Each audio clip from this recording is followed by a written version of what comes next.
Good morning. This is a follow-up video of the one I did, the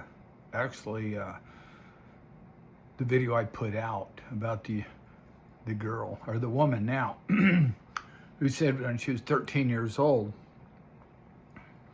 Trump had sex with her.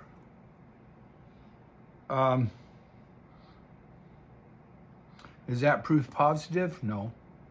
But I'm going to tell you something. We in Las Vegas learned a lot about Trump when he was building the Trump Tower. I was an air conditioning contractor at the time. And I knew a lot of the contractors that worked on Trump Towers. And Donald Trump ripped them off. He never paid them. And it was all over the news. In an interview that Donald Trump did, I think it was Channel 8. And the reporter asked, well, what are you going to do when you get sued? He goes, my lawyers are bigger than their lawyers. And some of the details came out. And basically what it was is Donald Trump nitpicked, like, ridiculous things, why he wouldn't pay. And I vaguely remember one, and I'm going to say vaguely, but there was a bar top, elegant hardwood bar top that was something like less than a 1/4 inch off, and it was a pretty long bar top, probably 20 foot longer, and he wouldn't pay. He did the same thing in New Jersey to a lot of these mom and pop contractors. He didn't pay them, ripped them off. Now I know he later came back and did pay one of them off in New Jersey, but I don't think he paid any of them off in Las Vegas. At least I never heard about it, and it was never reported on. As a contractor myself, I got ripped off for about $250,000 from different groups, contractors. I was a subcontractor, and I got ripped off. It was like $236,000, and I was really small, you know. That really hurt. And I know how it feels when you get ripped off like that. So I absolutely couldn't stand Donald Trump. Now, I gave him the benefit of the doubt when he was running for president. Okay, because I do believe in forgiveness. I believe people can repent and be forgiven for their past. And I voted for the man. I voted for him 3 times. And I'd probably vote for him again. Okay? Because the alternative is just not even to be considered. Biden, forget it. Kamala Harris, forget her. Just about anybody the Democrats put out. But I truly believe there's a lot better people than Donald Trump. Donald Trump, though, had the money. He had the prestige. He had a lot of backing. And the previous administrations were so bad that he was able to become president of the United States. And the first time, he let a lot of people down. His cabinet was made up of the usual suspects. And the people that worked for him and pulled for him, he snubbed them. That was his first administration. And personally, he got what he deserved. Unfortunately, it affected this country tremendously in a negative way. The second time, there's no doubt his presidency was stolen. He should have been reelected. And he learned some things about that. Okay? Now, and then he became president of the United States, but he's doing a lot of the shenanigans again that he did in his first administration. Here, about a week ago, 2 weeks ago, he met, Netanyahu, Benjamin Netanyahu, and the head of the Mossad visited him in Washington, D.C. And right after that, he changed a whole lot, okay? There was a lot of things that he was advocating that no longer. One of the worst things is his big beautiful bill. And in there it provides for digital currency. Wow. Ask what is it, Major Tyler Green, Mary Tyler Green, or I think is her name, Marjorie Tyler Green. Ask her what she thinks about that. Okay, that is a huge step towards tyranny. Now, I don't know all the details of it, and I've been trying to find out the details of it. But right now, I got to go with what she's saying, that it is the mark of the beast. Okay? It is the beginning of the mark of the beast. Stupid shirt. No, I actually really like it. Just doesn't fit that good. So, and there's some other things. You know, he said, we're not going to be, the United States is not going to be involved in any of these wars. Well, what happened right after he met with, Benjamin Netanyahu and the head of the Mossad? He immediately started selling weapons or sending weapons to the Ukraine again.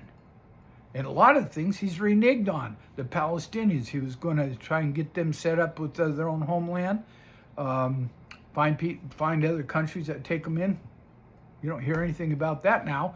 And look into what Israel's still doing to those people to this day. Okay? I mean, there's just things like that he's done an about face. Now, Epstein was a Mossad agent.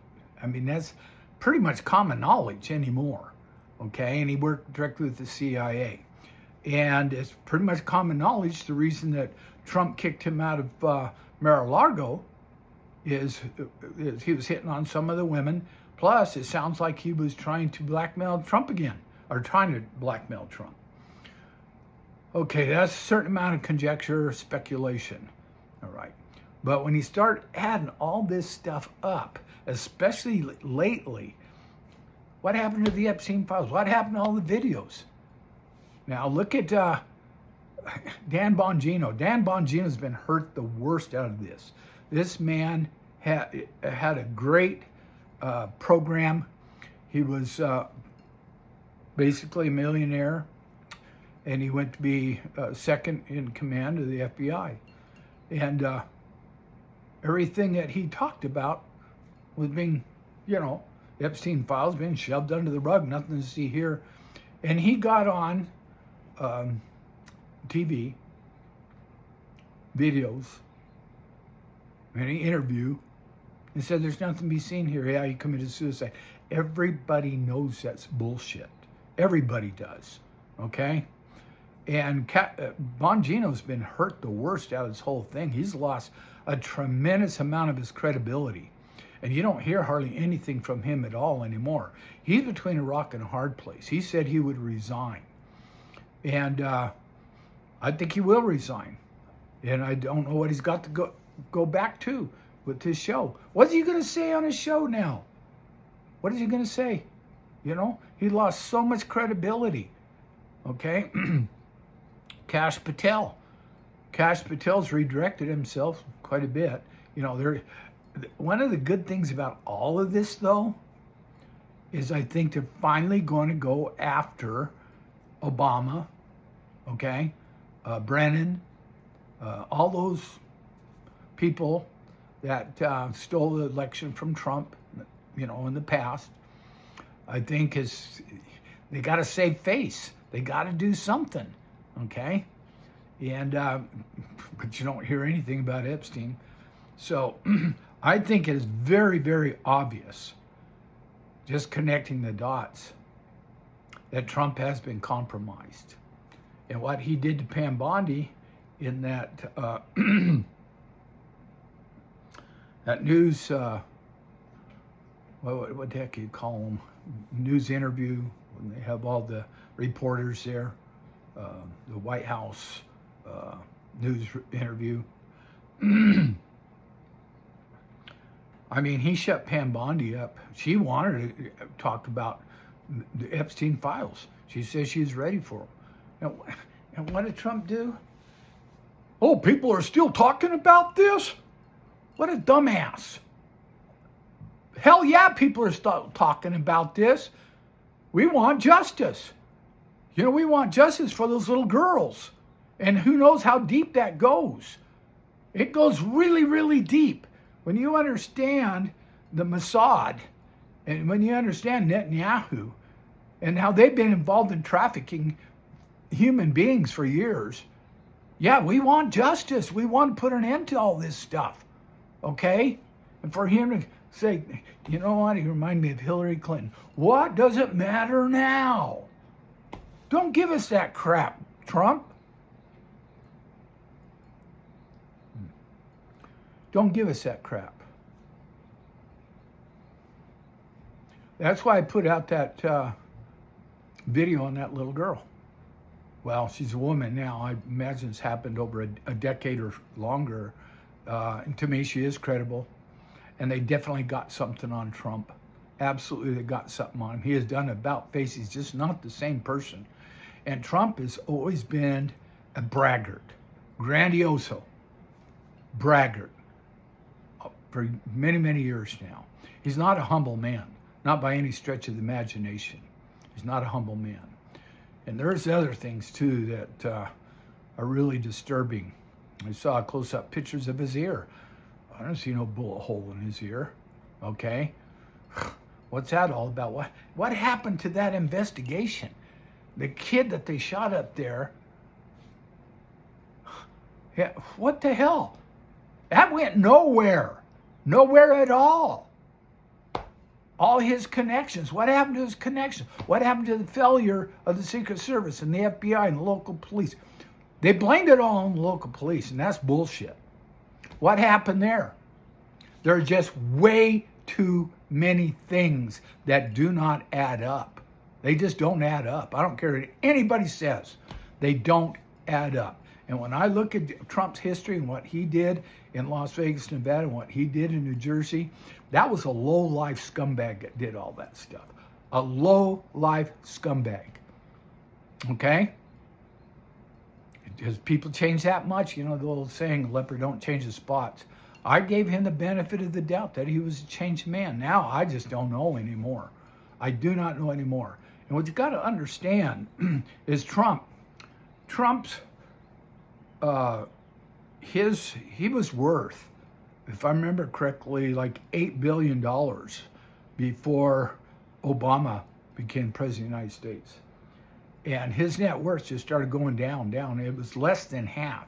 I think he went all the way down to like $3 billion, what his net worth was. Do you think that would stir him to run for the presidency? I think it would. How many more years before you're broke? Okay?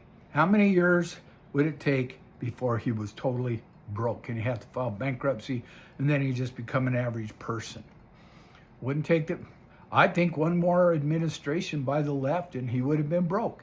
And that's more than enough incentive to want to run for president of the United States. Okay? And once he got on the bad side of those people, okay, I'm convinced they would have killed him and his family. So there's a lot of incentive for him to run for president of the United States. Now, my friend Lieutenant Colonel Roy Potter, or just Roy Potter, as he prefers to be called, he says it's like a couple mafioso godfathers fighting each other, fighting over the United States. And I believe that. I believe that's exactly what it is. I believe the intentions of Donald Trump was to keep from going broke. Okay? And then once he got involved in it, it was all about preserving his life and the life of his family. And of course, you know, the offshoot of that whole thing was to build the economy up, bring his net worth up, his prestige, bring it up. And by doing that, he brings the country up. Okay? And I think he did, in that respect, I think he's done a great job. But what was the real intention? Was the real intentions to be a blessing to this country or just to save his ass? CYA, cover your ass. Okay? And intentions is the bottom line is huge when it comes to intentions, especially in the eyes of God. Why did you do what you did? Okay? Was it really from the goodness of your heart? Or did you just want to save your ass from bankruptcy? And either one is a good reason to run for the presidency, okay? One is just more honorable than the other one. And I really needed to bring that out because, when he starts talking about everybody's going to be rich, we're going to win, and be rich and all this stuff. I don't like that attitude.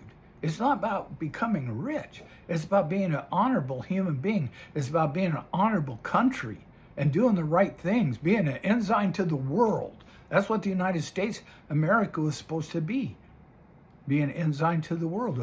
This is freedom. This is righteousness. And it wasn't about everybody becoming rich. And that's the last thing you want anyhow, because you need production. You need people to get out and work and produce. Okay, if everybody's filthy rich and multimillionaire, they're not, hey, let's be on vacation the rest of our life. We don't need to work. Well, then guess what? All your money becomes worthless. There's no production. Inflation would go through the roof, and you'd be right back where you started from. So there's a lot to consider. There's a lot to think about with this administration. I'm going to tell you something else. Pam Bondi, she knows.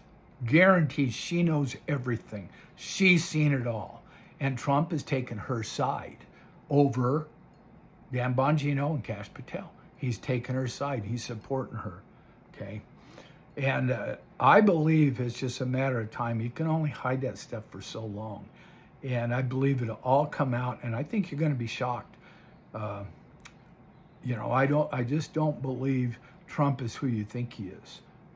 There's just too many telltale signs that he's not the person that we all thought he was. I never did think he was really a great man.